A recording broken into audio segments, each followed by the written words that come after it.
Hello, you two. How are you today? Good. Hi. Thanks Hi, for thank you for joining us. So first off, can you each share a personal experience that motivated you to start the Black Girl Narrative Initiative?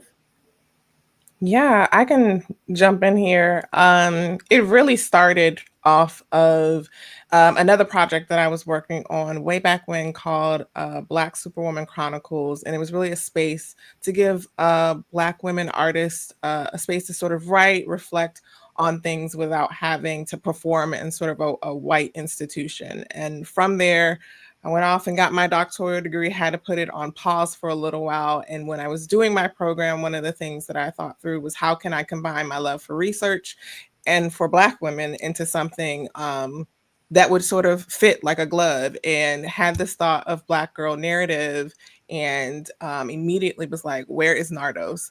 And so, yeah, so that's kind of how Black girl narrative began, and sort of the personal experiences that poured into it.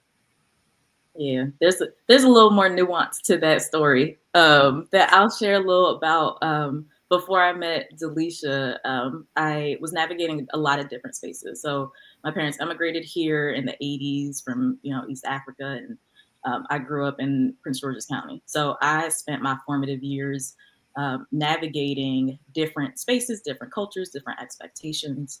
And when I went into undergrad and thereon, the rest of the degrees that I got, I ended up navigating predominantly white spaces and found myself contorting myself and changing myself to be accepted, and realized for the first time I was both judged and hyper visible at the same time.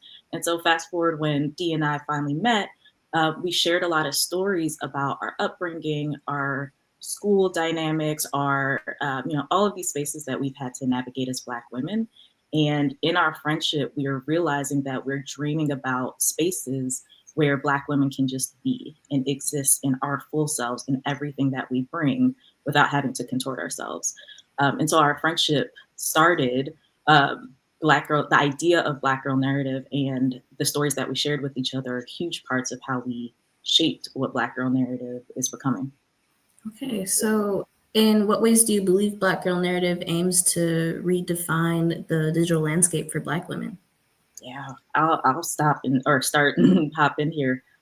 Black girl narrative interrupts the idea that Black women only go viral when they're harmed or when they're commodified, right?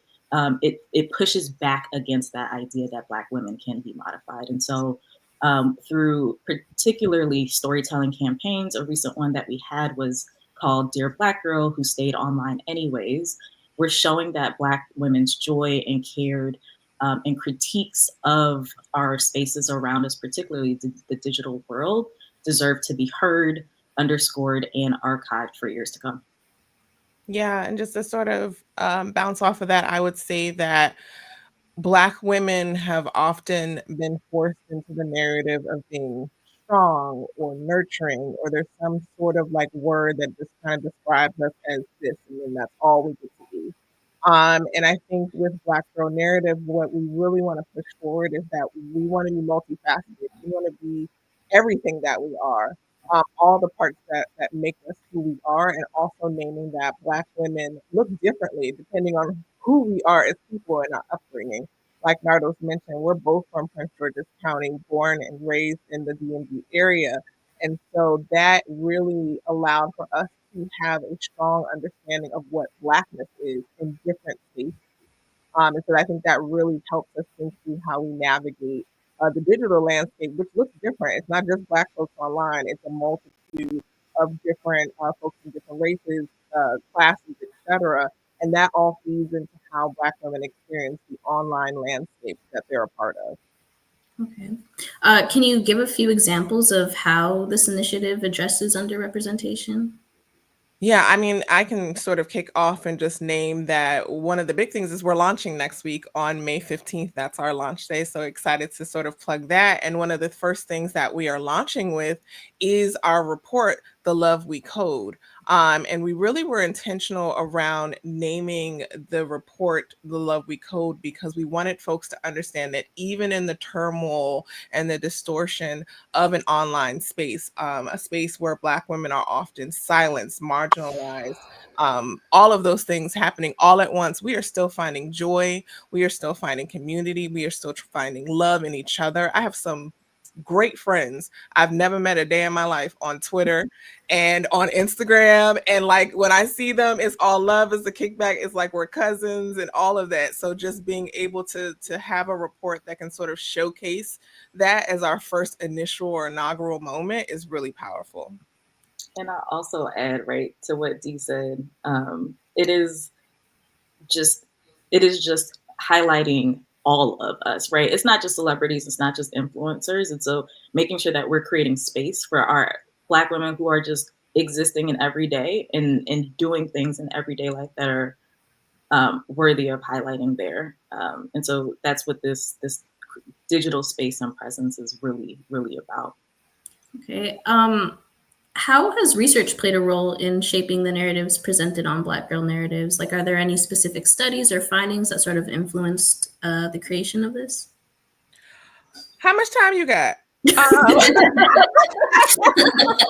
No, seriously, look, us being both, us being doctors, first in our family, the only in our family to reach this level, definitely influence. And so what I will say is that throughout our doctoral program, Nardos and I met at an intersection of completion. And what I mean by that is like we were both in the process of writing our dissertations. And mine specifically focused on code switching, identity negotiation, and what it looked like to be a Black woman in a white dominant space, specifically in a nonprofit culture. So if you take it from that angle, I would say everything that we do is defined by research. But one of the things that's really important to me, from the graphics that we designed, the one that you played earlier, to the look and the feel, what we're saying, all of it must be accessible. And so when we talk about the intersectionality theory from Kimberly Crenshaw, or we quote bell hooks, or we pull from Mother Toni Morrison, like all of those different folks that we're pulling from, we want to make sure that regardless of where you are situated in your life, you understand what we are saying and you feel it in your soul. You feel yourself being represented, which is hard to do, but I think it's feasible. And I also echo all of that, right? And I come from an education space from the liberatory landscape, or a liberatory approach to this. And one of the things around research, particularly that we center with PGN, is like the notion that storytelling is research, right? Like they're often seen as divorced from each other.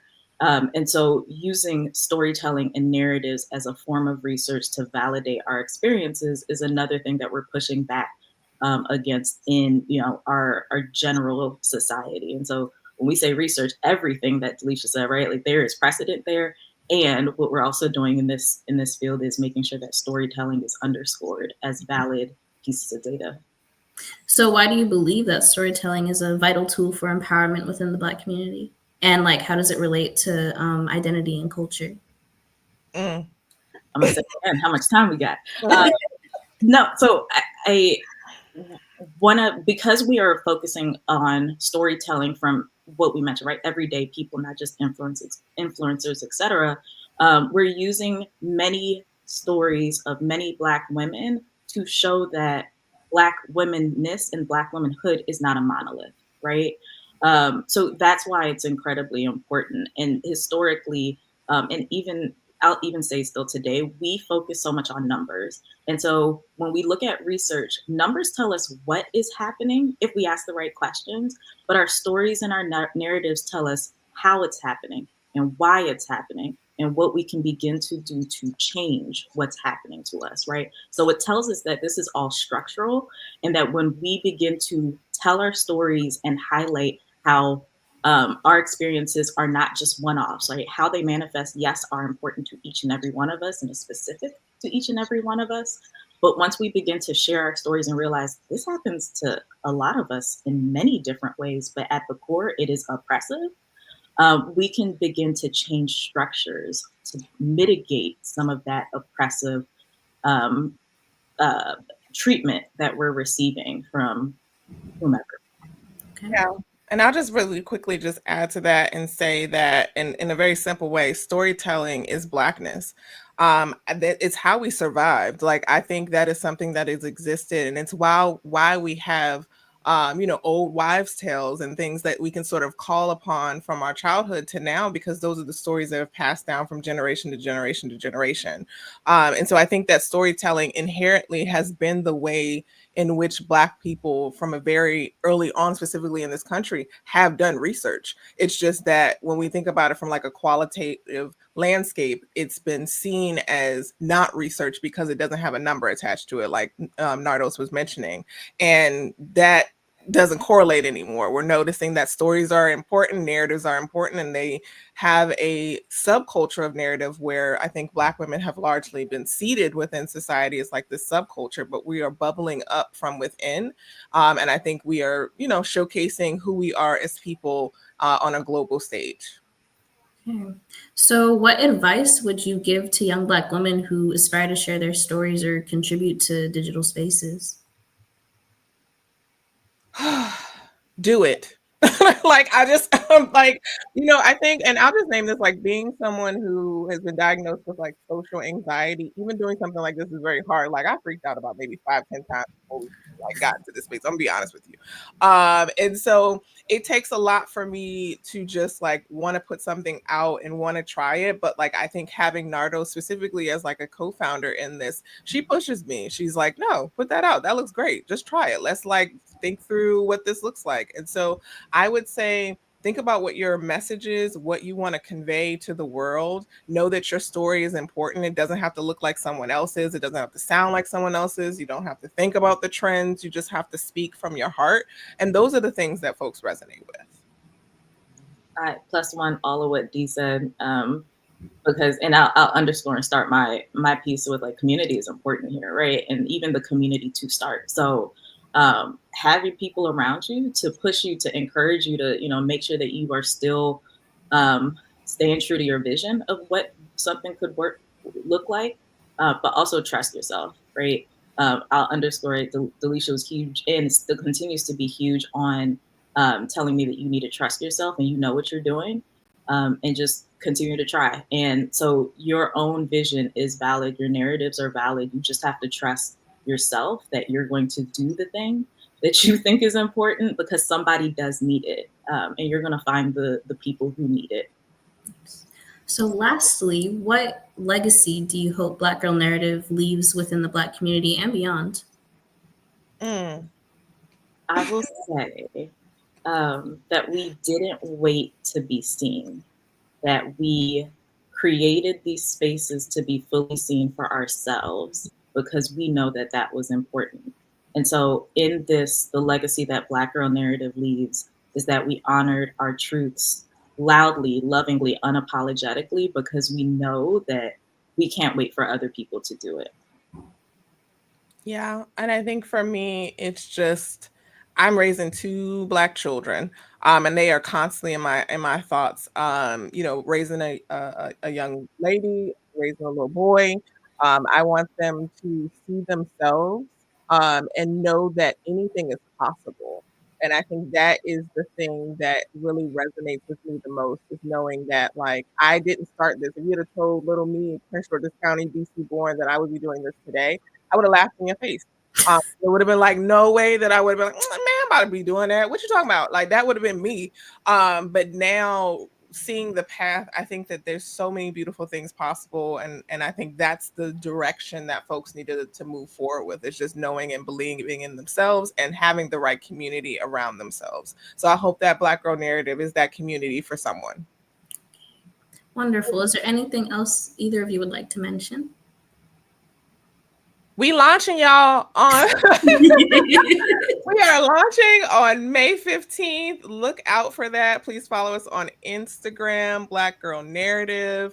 You can follow us on Threads as well. We are on those 2 spaces primarily. Nardos and I individually are on LinkedIn as well, but you can find us, and we look forward to engaging with you in literally 6 days, y'all. Y'all, yes.